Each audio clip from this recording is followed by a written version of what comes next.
long-term instead of short-term. So if you're thinking short-term, that's going to taste really good right now. But I think of how am I going to feel in a couple of hours or tomorrow if I eat that. And so that I just look long-term and say, how is that going to affect me long-term?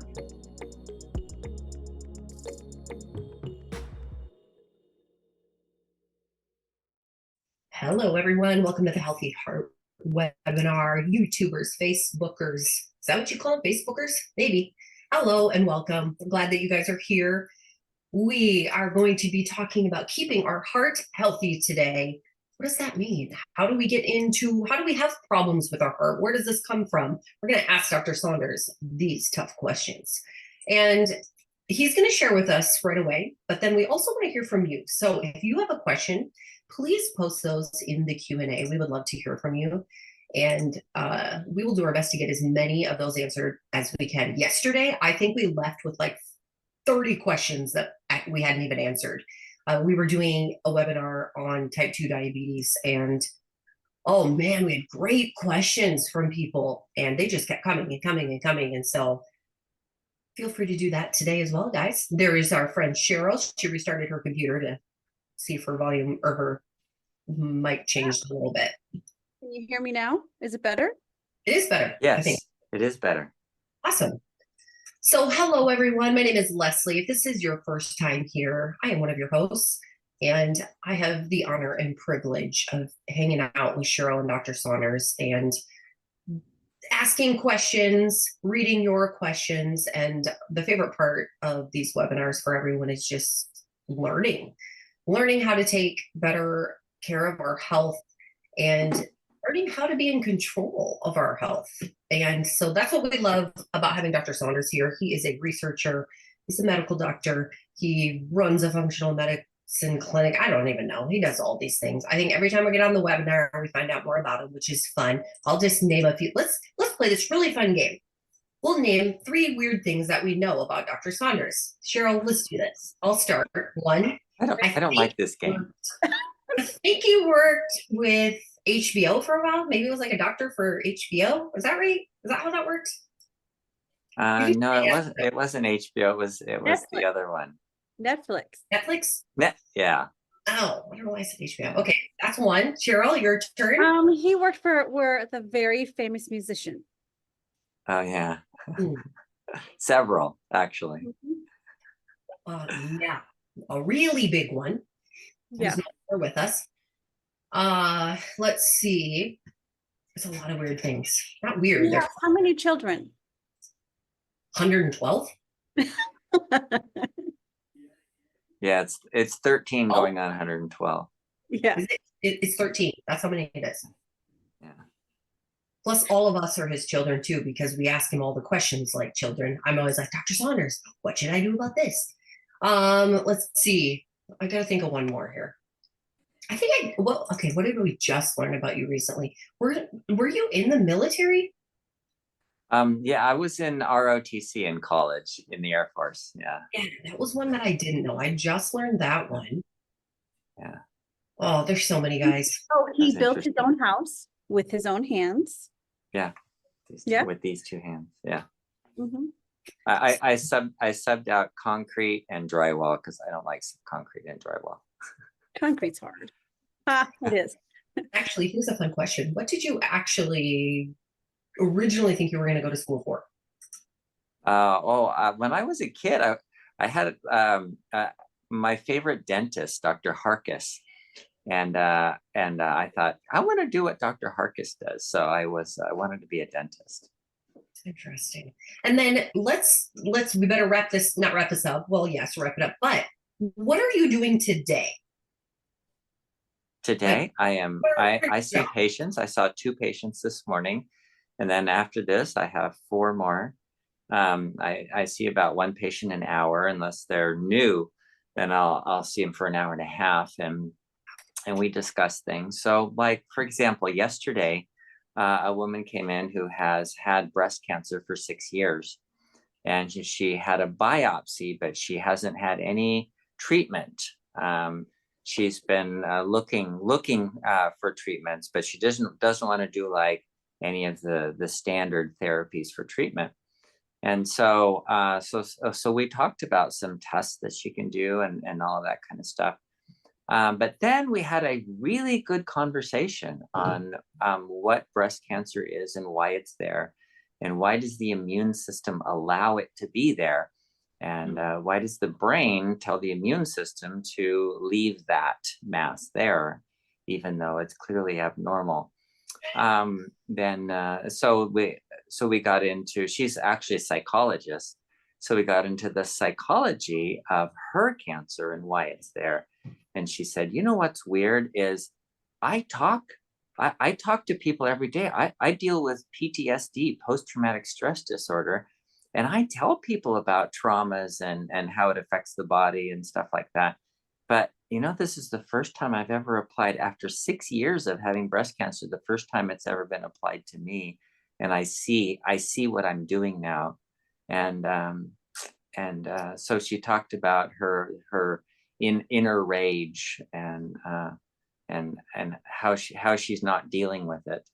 So it was really good. So those are the kinds of things, you guys always think of that I'm a biochemist, and so I'm telling you, this drug does this and this vitamin does that and then all this stuff. But it's really whatever is what is, I'm looking for really what is the underlying cause, what's really going on underneath all of that stuff. Wow. And that is pretty awesome that you take that much time in your appointments. Boy, that cannot be very common. Mm-mm. Yeah, I don't know. Maybe in your practice, but I don't hear that often. So very cool. Dwayne said, "Does Dr. Saunders doesn't eat ice cream?" Yeah. No, I don't eat ice cream. Very good. Yes. And then Dwayne Isn't says that too much butter? you're a biohacker. Oh, biohacker, yeah. That's a good word. Good. Yeah. Good job. Good. Yeah. Nice. Not that you wouldn't want to eat ice cream, but you know that your body wouldn't like it, right? Yeah, I think of things long term instead of short term. So if you're thinking short term, that's going to taste really good right now. But I think of how am I going to feel in a couple of hours or tomorrow if I eat that. And so that I just look long term and say, how is that going to affect me long term? Okay, and Dr. Saunders, are you currently at like a functional medicine clinic, or what? What is your job? This is really interesting. I actually just am like right now I'm in Solvang 1 day a week in a nurse midwife's office, and I just rent out her. This is her break room. Oh, nice. It's got a nice couch and so I'm in her break room 1 day a week. That's it. Okay. All right. Well, very cool. We're so glad that you're here. I thought it'd be good to just kind of chat about you a little bit, because I don't know if we've done that a lot on the Healthy Heart webinar. But it's always fun just to learn a little bit about who this man is that's telling us things, right? We know that he's a medical doctor. He does a lot of research, and it's just fun. He also writes for Home Cures That Work, if you guys are not familiar with that. And we may chat a little bit about that today. But that is another publication from our company. And Cheryl kind of heads that one up too. Do you want to give us a quick little rundown of that? Yeah, Dr. Saunders has been writing for Home Cures That Work as long as he's been with Barton, which is around 15 years. So imagine being able to read an article from Dr. Saunders once every month for 15 years. I can't do that math in my head, but that's a whole lot of articles. And every single one of them is detailed, scientifically researched. Dr. Saunders was just telling us before we got on, he's writing an article for our next issue of Home Cures at Work, and he's reading through all of the studies. And if you've ever looked at those studies online, they are like detailed, they're super long. He's checking every dot and tittle to make sure it lines up with what he is trying to say. And if it doesn't, he's going to find figure it out. So he's a researcher, and basically it is a publication for if you want any home remedies or just education about a million different subjects. So go ahead and check it out. It has been a publication that you have to pay for a membership, but we're actually kind of getting rid of that membership. So more details to come. If you jump on Home Cures that Work, you might be able to read more articles than you think. If in the week you have a question and you can't call up Dr. Saunders, go to Home Cures that Work. You just might find the answer. Hey, that's awesome. Speaking of writing articles, we're going to chat about this a little bit today. So our title for today is the basics of keeping a healthy heart. And so in order to keep a healthy heart, I want to ask Dr. Saunders, what is happening in the body that's making our heart unhealthy? How do we get there? Okay, so there are biochemically, there are several things that are going on that's causing the heart to not function. Think about what the heart is doing.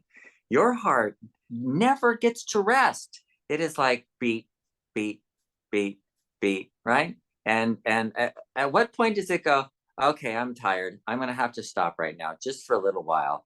I need to go to sleep for a little while, right? No way. During sleep, it keeps going, and you're exercising and it's going faster. And then you slow down and it just goes slower, and it just never stops. So what is it that's going on that causes this heart that's constantly going? If you run out of energy, what does it do? It continues to beat, but what it does is it has a little longer rest in between. So it beats like only, instead of pushing out like 70% of the blood that's in there, it only pushes out 40% or 50% of the blood that's in there. So so that's kind of resting. It's using less energy. And so those are the kinds of things that are happening when there's not enough energy around. And this is a problem for people that have like type 2 diabetes. When you have insulin resistance, then you use less fat for energy, because insulin prevents you from using fat for energy. It actually tells your cells, don't use fat, use sugar instead. Well, the heart uses about 40% of its energy is from glucose, but about 60% comes from fat. So when you decrease that, then you actually just have less energy in the heart. So what does the heart do when it has less energy? Well, when your muscles have less energy, then you're running and you're fatigued, you stop. And you just walk, or you sit down or lay down and just stop using those muscles. Well, the heart can't do that.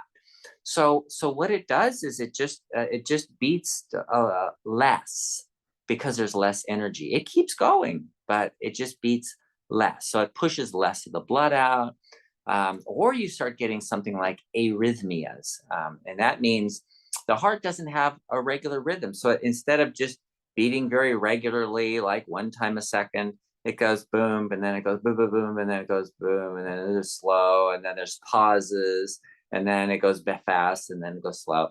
And you've heard of atrial fibrillation probably, or flutter, or bundle branch blocks. Those are all things that are telling you that there's less energy in the heart, that it's running out of energy. So those are important little signs that something's going on. So one of the foundational problems is energy. So what could cause less energy in the heart? Well, one of the big things, the things that most cardiologists worry about, is when the blood vessels in the heart, the arteries called coronary arteries, get blocked. Well, why do they get blocked? Well, they get blocked because they have clots in them. So you have this artery that is like moving blood through there really easily. It's got a lining called the glycocalyx that just has zero resistance. So the blood just moves through there like crazy. But then you get a scrape in there, or something damages it, or you get inflammation in there, and you missing some glycocalyx, and you get a clot that forms on there. So now you've got a smaller space to move the blood through. And as that gets smaller and smaller, you're getting less and less blood. Less and less blood means less and less energy getting to the heart, to the rest of that heart. Because the energy can come from oxygen. You need oxygen. That's why the blood is going there constantly. But you also need glucose, sugar, fat, triglycerides are the fats that you use. And then all of those nutrients like B vitamins and magnesium and minerals and calcium and all that stuff. So all of that is in the blood, just like feeding that into the heart and then taking all the waste products out of the heart. And all of that needs to happen. So the blood flow is an important part. But what if you didn't have enough oxygen? What if you were really anemic? Anemia means you have less hemoglobin to transport oxygen. So now you can't move oxygen through there very well, or you're not getting the oxygen to or a lot of oxygen. And so the blood doesn't have enough energy. Or what if you didn't have enough magnesium? Then you don't build mitochondria. What if you had a lot of toxins like mercury or lead that block the energy from being made? And then the heart's not going to function. So it's not a simple just having a blockage in your artery. That's the only thing that causes heart disease. There's a lot of things that cause heart disease. And all of the metabolic problems that we suffer from, the heart is going to feel it. Probably first, the brain's actually really sensitive to that too, but the heart does. But here's the thing. You're walking around and you don't know that your heart is having problems until it has some problem. And so you get it like atrial fibrillation. This problem has started years ago, and it's getting gradually worse and worse and worse and worse and worse and worse until you have an arrhythmia and you go, now I have an arrhythmia. What can I do? So you go to the doctor and the doctor says, well, there's nothing you can do about that. It's far past doing anything about it. And that may not be right, because you can reverse a lot of these problems if you find out the cause of it. So if you have, you have insulin resistance, your blood sugar could be perfectly normal, but you have insulin resistance, and that prevents you from using fat for energy. So that could be the underlying problem. Or blockages in your arteries could be the underlying problem. But then you got to go, well, why are those clots forming in my arteries? Why is it clotting? Well, damage to the glycocalyx. Well, why is that damaged? Because you have inflammation, because you don't have enough nutrition. Some of the nutrients that are required include sugar. And you think, oh, I eat plenty of sugar. But no, these are sugars that are not the sugars that you use for energy. They're things like fructose and mannose, galactose. They're different kinds of sugars that are used for the glycocalyx, because you don't want energy sugars on there. The sugars that are on there are not the ones we use for energy. So if you're not eating enough fiber, and that's what these sugars are, is fiber, and things like the mannose and fructose. So where does I'm just going to give you an example, because it's really hard to find fructose. Where do you get it? You get it from mushrooms, seaweed, and pretty much nothing else. So it turns out our body makes it, but not everybody makes it really well. So some people are genetically predisposed to heart disease. Why?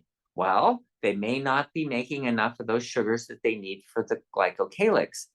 Another reason might be they might have lipoprotein A. An excessive amount of lipoprotein A prevents clots from dissolving. So you make a clot in there, and normally you just fix that really quickly and it's not a problem. But what if you have high lipoprotein A and it causes you to, your clots don't dissolve, so the clots stay there, and they create a bump in your artery. And so now the bump there is creating a problem, just because now that's a narrowed part of your artery. That's a limiting factor now. So there's a lot of stuff that goes into that. So that's the biochemistry of it. Now, think of one other thing about why you have heart disease. And that is, the more common cause of heart disease is what we would term as stress. Now, I don't want to say you shouldn't have stress, because you need stress. You know, you need to exercise to stress your muscles. That's important. You need to learn things to stress your brain. That's important. If you don't get stressed, you don't grow. But what we need to do is repair. And so we've talked a lot about the 610 reset, and that is the reset is the nighttime when you're asleep, you're repairing all of the damage that's been done. You absorb all those clots. You pave over the clots so you can make glycocalyx, so the blood keeps running through there and doesn't get caught up and increase the clots. All of the good stuff that happens to your body is when you're sleeping at night. That's the 610 reset.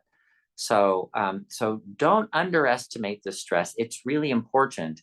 But the other side of that is the anabolic metabolism that repairs your body is actually more important in a way. Oh, good stuff. So many good things here. We're getting a lot of questions, and if you guys can keep those to the Q&A, that would be really helpful, just so that we can manage those. But I'm just going to start asking some of these questions, Dr. Saunders, because there's so many that are good here. Here we go. So David said, I had type 2 pretty bad and followed your program, but I had AFib based on an iPhone monitor, which is interesting because I have seen that setting in our phones where it can alert you to that. It says the reduction in diabetes and the use of coenzyme Q10 seem to have almost eliminated it. Is diabetes related to AFib, and does coenzyme Q10 help? Also, are the iPhone monitors accurate? Okay, so all those questions are great questions. So the question number one is diabetes related to atrial fibrillation. Yes, that's what I was talking about. Insulin resistance, that's diabetes type 2, prevents you from using fat for energy. So you have less energy in your heart, and you're more likely to get atrial fibrillation. That's one of the consequences of that. And coenzyme Q10 is something that, number one, it's really important for making ATP, for making energy in the mitochondria. But number two, it also stimulates your heart cells to make more mitochondria so you can make more energy. So coenzyme Q10 is good. The third question was, what was it? Are these iPhone monitors accurate? Oh yeah, the iPhone monitors. Actually, yes, they're quite accurate. What they do is they're just looking for an irregular rhythm. So the accuracy of the monitors, even the watches, the Aura rings, for pulse is pretty good. It's not very good. There's a heart rate variability. They're not really good on that because they're milliseconds being measured between beats, and the measurement of the pulse beat, the pulse wave, is not that accurate. It's kind of rounded, so it picks the mostly the peak, but so yes, it'll be accurate in terms of something like atrial fibrillation. Yes, that's accurate. You know what? I've been getting quite a few questions lately about nitric oxide, and Duke is wondering if it's good and how much. Okay. Nitric oxide is so important. And whenever somebody figures out some chemical that's important in your body, they go, oh, how can we market that? That is really, really important. So they come up with things like the nicotinamide adenine dinucleotide, NAD. And NAD is so important for making energy. Your mitochondria require it. And it is amazing. Like if you're deficient in it, man, you just don't make energy. And when you add it in, it's like a miracle. Like everything comes back to normal. And so they market that. And so nitric oxide is one of those things that everybody has it, and it's a really small chemical. NO, it's a nitric oxide. And it's a gas. Normally, if you breathe it in, it would be a gas in the environment. But in your blood, it dissolves into tissues, just like oxygen's a gas, but dissolved in the tissues. So what nitric oxide does is when your body makes this nitric oxide, it causes dilation. It relaxes smooth muscle. So the blood vessels that are really narrow, the nitric oxide will dilate it and allow things to function. So for many years, for 100 years, people have been taking nitroglycerin pills. And nitroglycerin is the nitro on there. When you swallow it and it dissolves into your blood, that nitric group, the nitrate group, can make nitric oxide, and it's split into nitric oxide. And that nitric oxide then dilates blood vessels. So people with heart disease who've been taking nitroglycerin, that's all it is. That's what they're doing. They're taking something that's going to dilate their blood vessels. It's the nitric oxide in it. And there are several other medications that do that too, for dilating blood vessels. And in fact, Viagra and Cialis and those medications used for erectile dysfunction, that's what they do too. They work on nitric oxide. They increase nitric oxide to dilate blood vessels, and that's how they work. So how much nitric oxide do you need? You need enough, but not too much. People who take nitroglycerin often get like headaches because their blood vessels dilate and they get extra pressure in their head. So they get the equivalent of a migraine headache from taking this nitroglycerin pill. So the point is balance. Your body will use nitric oxide to dilate blood vessels to certain areas. So for example, when you eat, then you make more nitric oxide in your intestines. So your blood vessels dilate to your intestines, and then your intestines have more blood flow to them so that they can digest and absorb your food. When you run, your muscles will make more nitric oxide to dilate the blood vessels specifically in that area of the muscles so that you can get more blood flow into your muscles. Do you see where I'm going with this? This is not something like you just take a pill and you want your whole body to have nitric oxide. If your whole body has it and you dilate all your blood vessels, then you get a headache and you stand up and you get dizzy and your balance is no good because you can't manage your blood pressure. Yeah, you have to have the right amount of pressure to get the blood going up to your brain. When you lay down, you're lying flat, the blood just has to circulate in a circle like that. You don't need high blood pressure. But when you stand up and your blood has to go up and down and up, and your heart has to push it all the way up into your brain, like 20% of the blood has to go to your brain, then you need more pressure.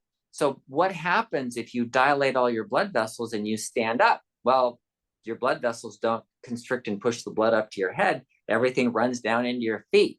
And so now you have no blood in your head and you're like dizzy and going, your vision is, you lose your vision, your hearing, you start getting ringing in your ears. So it's not a good idea to take nitric oxide on a regular basis.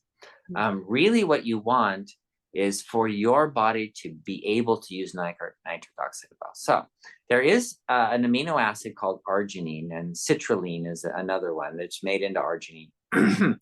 And this is the amino acid that's primarily used. The amino group on an amino acid, it has an acid, which is a carbon with oxygen and hydrogen. And then on the other side, it has an amino group. An amino group is kind of like it's nitrogen, kind of like what would be an ammonia, for example. And that nitrogen then on the arginine is made into the nitric oxide. So it's better to use precursors for nitric oxide and make sure you have enough of what's necessary so that your body can dilate the blood vessels in the areas that need dilation at any given moment. And it's automatic. The system is beautiful. You don't have to think about it. And if you did have to think about it, it's a horrible way to live. Why? Because I deal with that with people all the time where they can't manage their blood pressure. Their pressure's going up, it's going down, they're getting headaches, they're getting vision problems, they can't stand up without falling down. If you've ever heard of POTS, postural orthostatic hypertension, when your blood pressure drops when you stand up, and these people, it's hard. This is a hard thing to live with. So don't think that you just have to take nitric oxide because it's important. Yes, it's very important for managing your blood pressure, and dilation of blood vessels, but adding in stuff to allow your body to do it properly, like arginine. So if you were to take arginine, the research pretty much shows that small milligram doses are useless, that you like, in order to really improve function, you need like 3 to 6 grams a day. That's kind of the range that they generally use. I have 2 follow-up questions. So you'd mentioned that like Viagra was used for nitric oxide. So we have a supplement, Niagara. Would that be helpful for someone who wants to increase their nitric oxide? And 2, when I look up arginine, I see forms of L-arginine online. Is that the same thing? Yeah, L-arginine. Yeah. Anything you buy should be the L. It's called levorotatory arginine.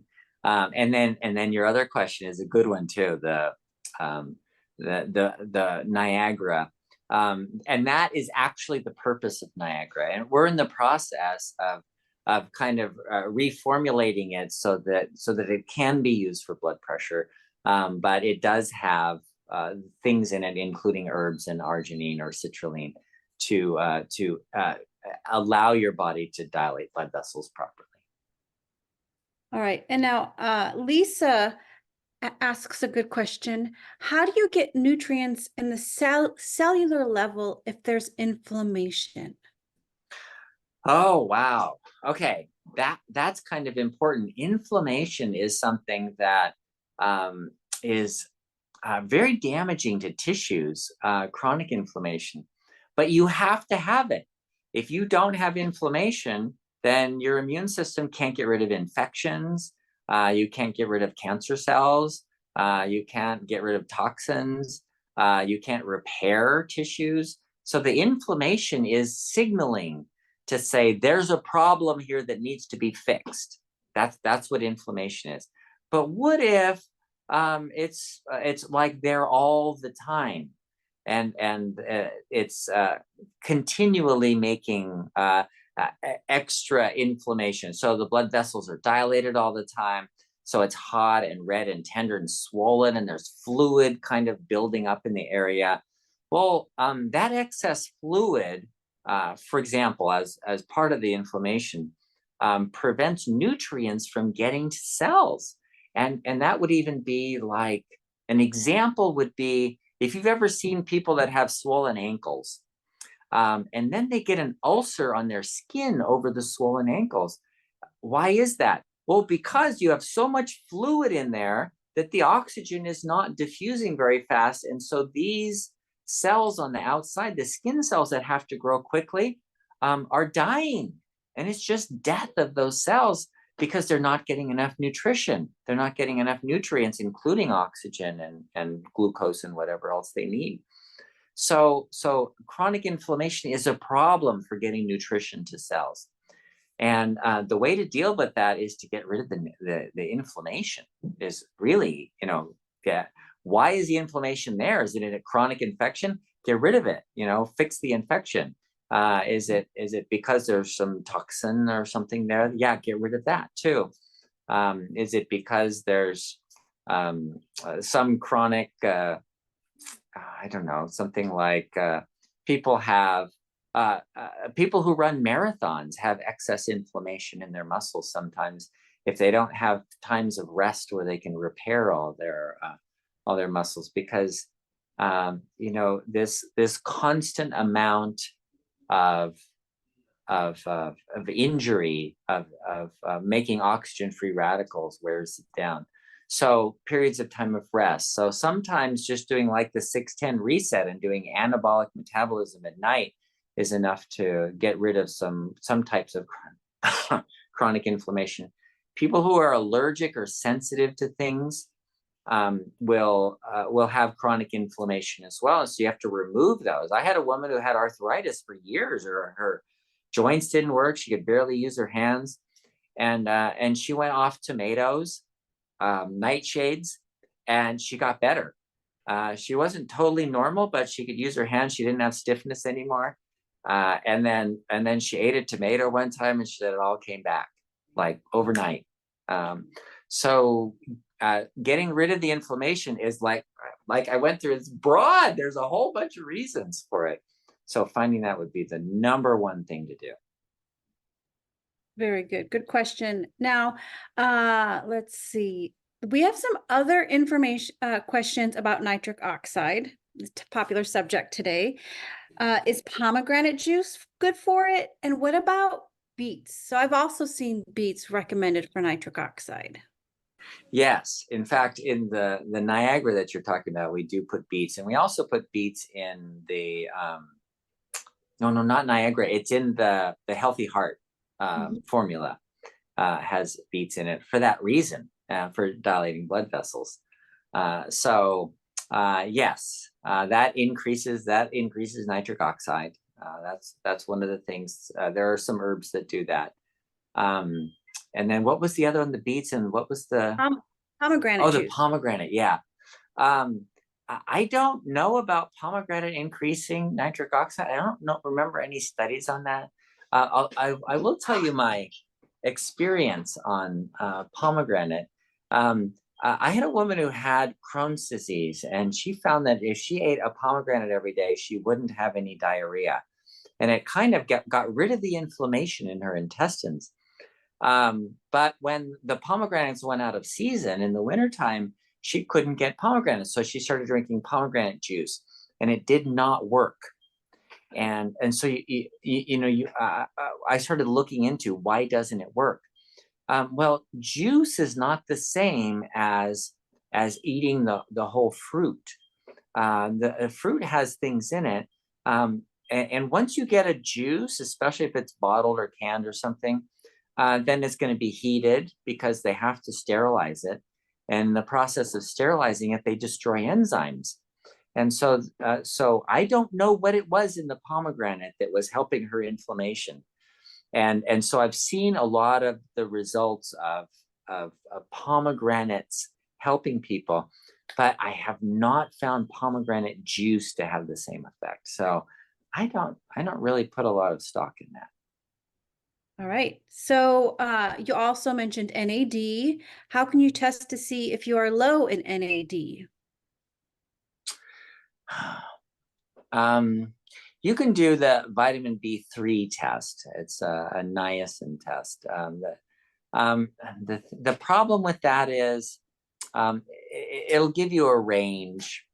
Nicotinamide is something that every single cell is making, and if you're deficient in NAD, it's because you have a mitochondrial problem, and it's not going to be a question mark. It's going to be, wow, there's a real issue here, like people that have arrhythmias and fatigue problems, and heart problems and brain problems and all of that, because the mitochondria just have to use NAD constantly. Without it, they can't function. Although there have been some issues, I'm thinking of like research that's been done in the past. There was research on schizophrenia that showed that they were deficient in NAD, and they gave them like huge doses of niacin. It was, or niacinamide, like multiple grams, 10 grams or 20 grams. And normally when you eat niacin, you're getting 30 milligrams a day ish, in all your food. And so they're giving like 1,000 times that, or 10,000 times that in supplements, and actually were able to reverse schizophrenia in some cases. So I don't know. There's going to be a problem if you're deficient, but yes, you can do a test. Okay, so Brenda has written in the comment section, I do not have diabetes and my blood pressure is fine, but following a CT scoring of my heart, I've been told I have plaque buildup. My score was 586. My cardiologist says I'm a high risk for heart attacks and or stroke.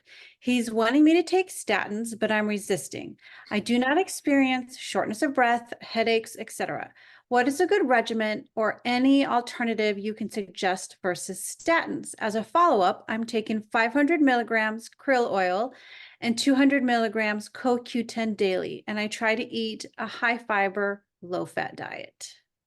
I Wow. do have high cholesterol, but even in my early 30s, when I was much slimmer, more active, my cholesterol was high. I'm now 73 and not as active. Wow. Okay. So that's all good information, and that a coronary artery calcium score (CAC) test is really a useful test, but you have to be careful. Doctors often use it as oh, you have calcium, therefore you have to be on this medication or that medication, and that's not really a good way to use that.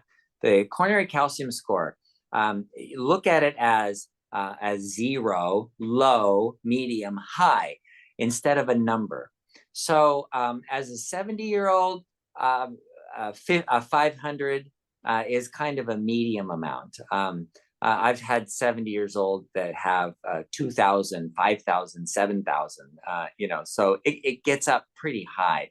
But these are people who actually have a lot of heart disease. They have clogged arteries. They're really high. So they're in the thousands usually. In the hundreds at age 70, it's kind of a moderate amount. And what you're doing is perfect. The krill oil is an omega-3 oil, and that's a great way to get that. Increasing omega-3, avoid omega-6, exercise, and then the high fiber diet, the things that you mentioned. Those are great ways to deal with that. Now, what else might you do? Well, you might want to know why that calcium is there. Why did you get clots in your arteries and the clots didn't dissolve like they should? Because they do what's called organization. The clot organizes into a scar tissue that gets calcium deposited in it from the inflammation. So asking that question why could be that you had a high omega-6 to omega-3 ratio in the past, and you've lived 70 years. So what have you been doing in your whole life that might have caused this? Or inflammation, some kind of inflammation would allow it to be there and not dissolve very well. Or some people are genetically predisposed to making clots. They have thrombophilia, it's called, factor V laden, or lipoprotein A, so you can test for that. Lipoprotein A prevents clots from dissolving once you make them. So then the clots organize and form clogs in your arteries. So there's a couple of things. What you're doing is great, but you might test for, ask the question why it's there. And the reason for that is so that you can deal with the problem. Cholesterol doesn't cause clots. Cholesterol doesn't have anything to do with this kind of problem. So taking medications for cholesterol are really not useful for this kind of thing. All right, I'm going to ask a question here from Roy. Roy said, when my wife passed away 3 years ago, I noticed that my heart ached, physical pain, not just emotional. Now, recently, my fiance and I broke up, and my heart has started having times of physical pain again. Yet when I go to my PCP, the EKG says everything is okay. Well, he does tell me that at some time in the past, I had a heart attack. But is there something going on that my PCP is missing? The pain does seem to come during times of sad loneliness. Help. Yes. Okay. So in New York, there was a hospital that was designated as the cardiac hospital. What that means is that anytime there was a heart problem, that an ambulance was called to somebody like having a heart attack, they would bring them to that hospital because there was 24 hours a day. There was a heart surgeon there. There was a cardiologist there. They had the operating rooms open. They had the catheterization suite open so that they could immediately take care of any problems and prevent damage, heart damage, and deaths from heart attacks. What was really interesting, what came out of that, was that 60% of heart attacks, and we're talking heart attacks with damage to the heart muscle, were what's called Prinzmetal's angina. And so, Roy, that's what you're talking about, Prinzmetal's angina. And what that means is, what we were talking about before is you can have clogs in the arteries, but there's also another reason for having a heart attack, and that is constriction of the blood vessels. And when the blood vessels constrict and limit the blood flow, it's the same as if you had a clog in your artery. I mean, it's the same thing, right? If there's a lot of us don't realize that our arteries are muscles. And so we were talking about this with nitric oxide. Nitric oxide relaxes the muscles in the arteries and makes them bigger. I don't know if you ever, you've been out in the heat, right? And you're really hot and you've been working out in the heat, and you look at your veins, and your veins are huge and they're sitting on top of your skin. You can see all your veins. They're really big. Well, that's because they're the muscles in them, they dilate and so that they can release more heat. That's the reason for it, but they can dilate. Your arteries have that too, but they can also constrict, right? So the muscles can relax and let the blood flow more, or they get constricted and the blood flows less. And it's not random and arbitrary. There's meaning to this. The people do die of a broken heart. And that's what they found out at this hospital. And they gave one example of somebody who was brought in there who was a political candidate. I think it was for mayor or something of somewhere in New York State. And he died in his hotel room when he found out that he didn't win the race, because he was so expecting to win and he didn't win. And so people do have heart attacks from stress or from having a broken heart. And sounds like, Roy, you had a broken heart, and your brain controls every inch of your body how the blood flow happens. And it also controls the flow to your heart. And this is well known. It's been documented for many years. In Japan, they discovered it. They call it Takotsubo syndrome. And it is, that's named after an octopus, because the heart, when they were doing x-rays of the heart, instead of having the normal heart shape, it was an octopus trap shape. So called Takotsubo. So anyway, so that is not a minor problem. And that's why I wanted to spend more time on this, that your blood vessels are under control of your brain. And when you're under a lot of stress, you can get constriction of blood vessels that cause a decreased blood flow to your heart, which can cause a heart attacks, angina. Angina is the chest pain that you get from your heart. And then you go to the doctor, and the doctor says, no, everything's perfectly fine. And they even have done, in this other hospital I was talking about, they did catheters in there, and the arteries are open. These are people who had a heart attack from lack of blood flow. And they do this, and they usually give nitroglycerin when they do the catheterization. And they're all dilated and open, and the blood vessels are fine. They're normal. So how could you have a heart attack and have normal blood vessels? Well, that's it. It's constriction from the brain, and from stress, and from emotions. Emotion cause constriction of blood vessels. And we see that all the time. If you think of, if you've ever been embarrassed and your cheeks get red and hot, well, that's dilation of blood vessels to your cheeks. And that's what's happening when that emotion causes the blood vessels to dilate. Well, the same thing happens when you get an emotion of a broken heart. You can get constriction of blood vessels to the heart. Very interesting. Okay, now this is going to be a big question, so we're just going to maybe do a few of these, but I really would love to know some top 10 tips for reducing stress after exercise and sleep? We know those are important. What else would you say? We all chime Okay. in here. Maybe we can all chime in here too.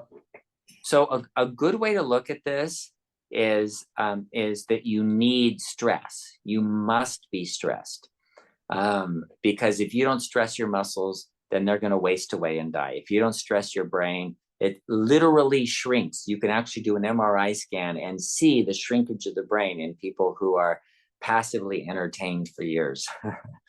I've seen it. So you must have stress.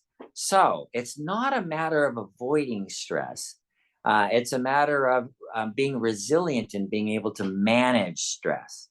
So if you are sleeping well, or you're getting your 8 hours of sleep at night, and you're going to bed by 10, or you're going to sleep by 10 o'clock, and you're waking up by 6 o'clock, or around 6 o'clock, and then you're eating breakfast in the morning, and you're skipping dinner at night, you have a really good circadian rhythm that gives you resilience to stress. So you can tolerate stress well, and you're not going to have damage. You're not going to have damage from the stress. So that's the basic kind of stuff, like you were saying. The other way, or another really important way of handling this, is to understand that you need stress and create your own stress. So that's where the exercise comes in. You're actually stressing your muscles when you're going to the gym and working out or running and doing stuff that you couldn't do before. Or it doesn't have to be exercise like physically working out, which is great, and that's important for everyone. But creating other stress, like learning a new language, that's stressful on your brain, right? Or learning to play the piano, or something that you have to focus and concentrate on.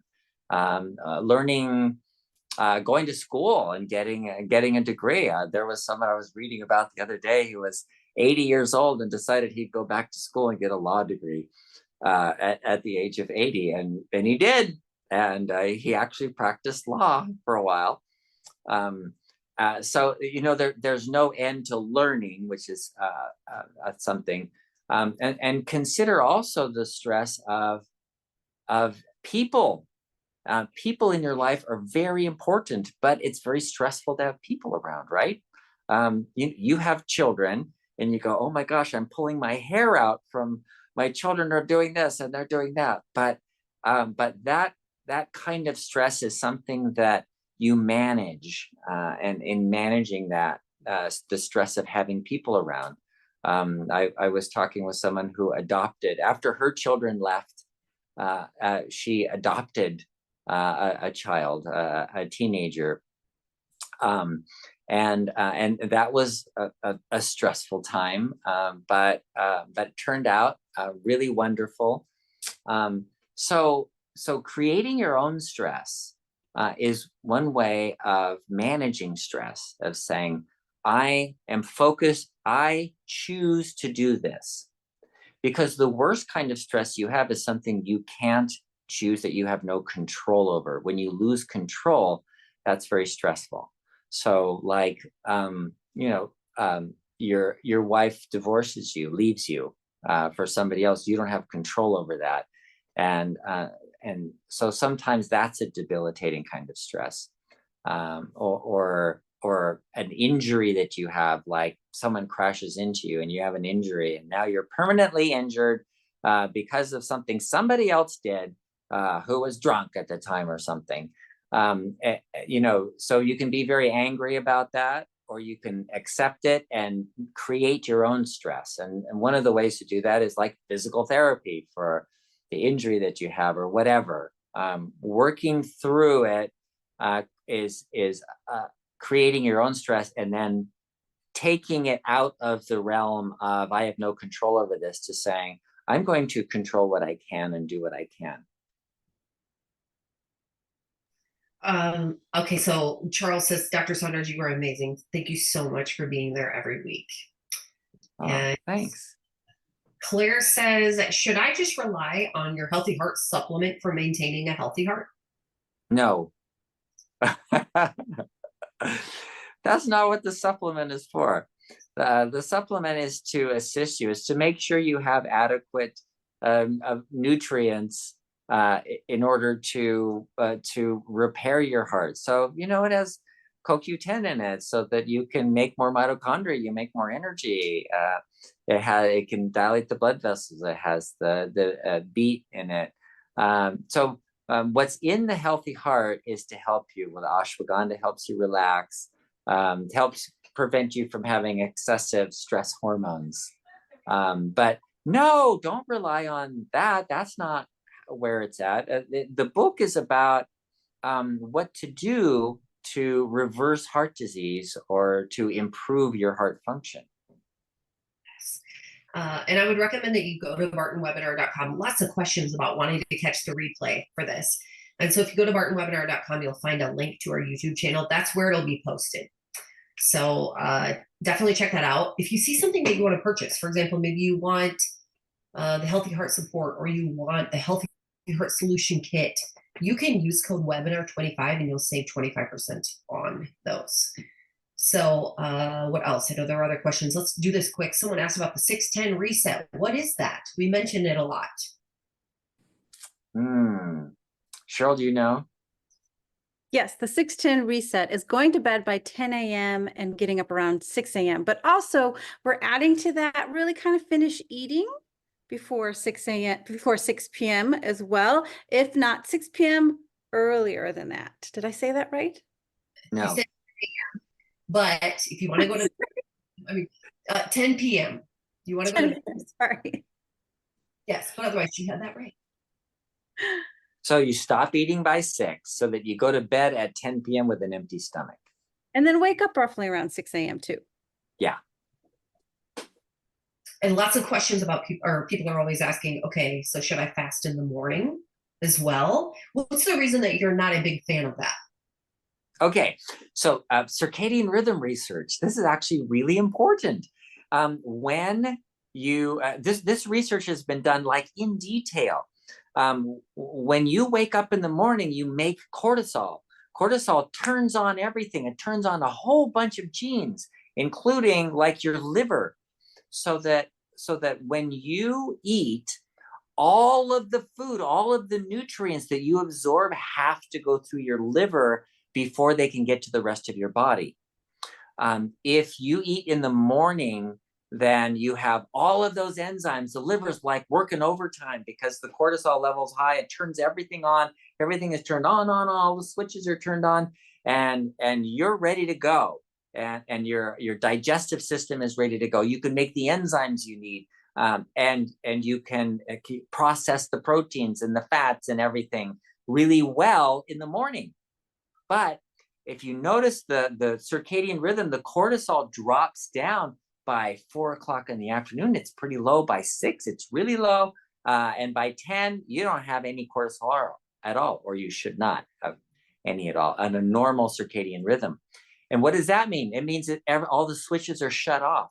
Everything's off at night.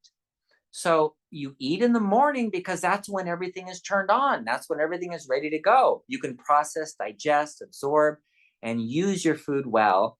And what happens at night, everything is shut off. What does that mean? Well, that means everything gets stored. All the toxins get stored in your fat and in your liver. All the fat gets stored. All the sugar gets stored. It just gets put away. And what does that mean for you? Well, it means you're toxic and you gain weight easily. So don't eat at night. It actually, this is a real thing. This is the way humans work. And, people say, well, I don't want to work that way. Well, that's the way humans work.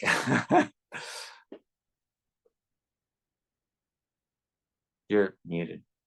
So Dr. Saunders mentioned that the Healthy Heart Supplement is there to support your journey while you're using the Healthy Heart Solution Kit, typically. That's the Healthy Heart Solution Kit is where the magic happens, as we like to say. And that is a publication that you can get for under $20. So you can get a downloaded version in your hands today. That's where the magic happens. But with that, I do have a question. Terry on Facebook says, can you take the heart supplement if you are on blood pressure, blood thinner, and a statin? So blood pressure medication, blood thinner, and a statin. Yes, the supplement contain nothing in there is going to interfere with any of your medications. Also, Dr. Saunders is not your doctor, so the information that he gave here today, please consult with your medical provider before you implement any of them. Forgot to mention that earlier. It would be posted, but just so that we're clear. Okay, we're past time. Dr. Saunders, thank you so much. Have a wonderful weekend. And all of you, thanks for hanging out with us today.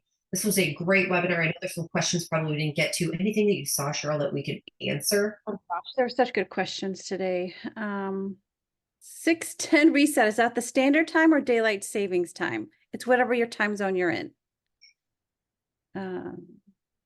I do, yeah, I know we mentioned this a lot. The supplements are all great, guys, but the real magic really happens with our solution kits, both for diabetes and for heart health. I just really want to stress that. I have gotten so many questions about that. I'm on your Healthy Heart formula and the greens. Before Healthy Heart formula, I was on CoQ10 plus BP. Should I stop taking my CoQ10 now that I'm on your Healthy Heart? It does have CoQ10 in it, so you can probably stop taking your other CoQ10. Look at the quantities as well inside. We're not sure what you're taking, but the Healthy Heart formula does have a good adequate amount in it.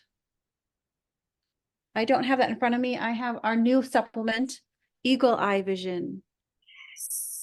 Yes, check your email for sales coming to you soon if you haven't already. You hold that up one more time, Cheryl, because I think I made a noise. Eye Vision. Isn't that pretty? Yes, pretty bomb. All right. Also has CoQ10 in it. It's for the eyes. How critical is the poll? Yeah, I don't think I can answer any more of these, unfortunately.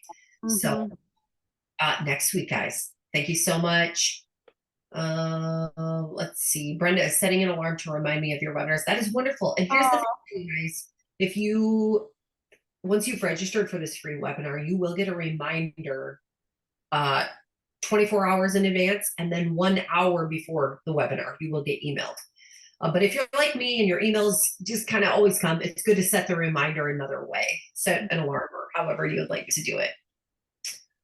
I think that's it. Go to bartonwebinar.com if you have other questions. Be a good place to go. Yeah, I look forward to seeing you all back next week. If your question didn't get answered, come back and we'll try to answer it. Or Dr. Saunders will try to answer it next week. The professional. Yes. Thank you, Cheryl. All right. We'll see you later, everyone. Bye-bye.